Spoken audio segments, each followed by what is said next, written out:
जिस विद्यालय में पढ़ते थे वहां पे एक हमारे केमिस्ट्री के टीचर थे और स्कूल के प्रिंसिपल थे। उनका नाम था आरसी त्रिपाठी सर, है ना। वो एक मतलब आरसी त्रिपाठी उनका नाम था। और हमारे जो वो सर थे, वो जब कोई बच्चा 11th में एडमिशन लेता था तो 11th में एडमिशन लेते ही उसकी कुटाई कर देते थे। मतलब शायद ही कोई ऐसा बच्चा होगा जो 11th क्लास में एडमिशन लिया हो और उसकी पिटाई ना हुई हो।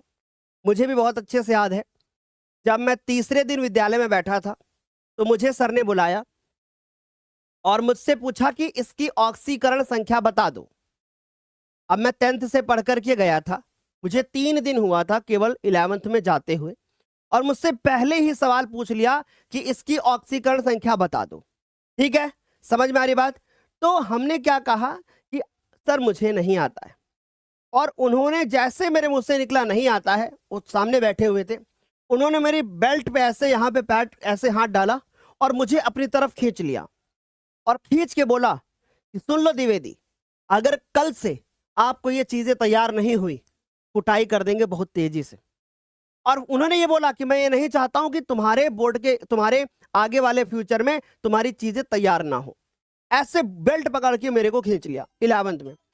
अब आपको मैं ये बात क्यों बता रहा हूं, तो मैंने जब मेरा 12th क्लास हो गया तो 12th क्लास के बाद में मैंने सर से पूछा कि सर आप ऐसा क्यों किए, क्योंकि जब रिजल्ट आया था तो रिजल्ट मेरा अलग था, मतलब समझ लो मेरे स्कूल में मेरी 2nd रैंक थी।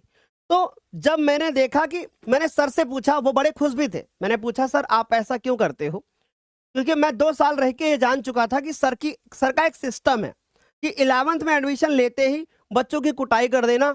तो उन्होंने कहा कि ऐसा मैं इसलिए करता हूं क्योंकि जो बच्चे कमजोर दिल के होते हैं वो जब 10th से 11th में जाते हैं, मेरी बात बहुत गौर से सुनना जो मैं बता रहा हूं, जो बच्चे 10th से 11th में जाते हैं और अगर वो कमजोर दिल के होते हैं, जिनको कमजोर दिल का मतलब चीजें छोड़ देना, वो लोग 10th से 11th में जाने के बाद 3 महीने तक अपना सब्जेक्ट ही चेंज कराया करते हैं। कभी मैथमेटिक्स लेते थे, कभी पीसीएम ग्रुप लेते थे, तो कभी बायोलॉजी ले लेते थे, भैया पीसीबी ले लेते थे, समझ लो। और कभी कभी आर्ट साइड में चले जाते थे, फिर कहते थे भैया बहुत कठिन है कॉमर्स में चले जाओ, समझ गए। तो ऐसा हमारे सर किया करते थे। आज भी हमारी क्लास में कुछ ऐसा ही देखने को मिलेगा। जब तक हमारे 20 क्वेश्चन चल रहे थे तब तक हमारे पास बहुत सारे बच्चे होंगे, लेकिन अब वास्तव में वो बच्चे पढ़ेंगे जो वास्तव में कुछ करना चाहते हैं जीवन में, क्योंकि अब जो भीड़ छटनी थी ना वो छट जाएगी, लेकिन जो भीड़ बचेगी उसी भीड़ में से एक हीरा निकलेगा। क्योंकि अब जो बताने जा रहा हूं वो आपके बोर्ड के एग्जाम के लिए बड़ी इंपॉर्टेंट चीजें हैं, क्योंकि 20 तो पा जाओगे, 50 कहां से लाओगे, समझ गए। तो इसलिए ये मैंने छोटी स्टोरी आपके साथ साझा करी है कि जितनी भीड़ छटनी होगी अभी छट जाएगी, और उसके बाद आप देखना ये जितने भी एमसीक्यू होंगे उनके बाद ये जो बच्चे जिनको भागना था वो सब अभी तुरंत भाग जाएंगे।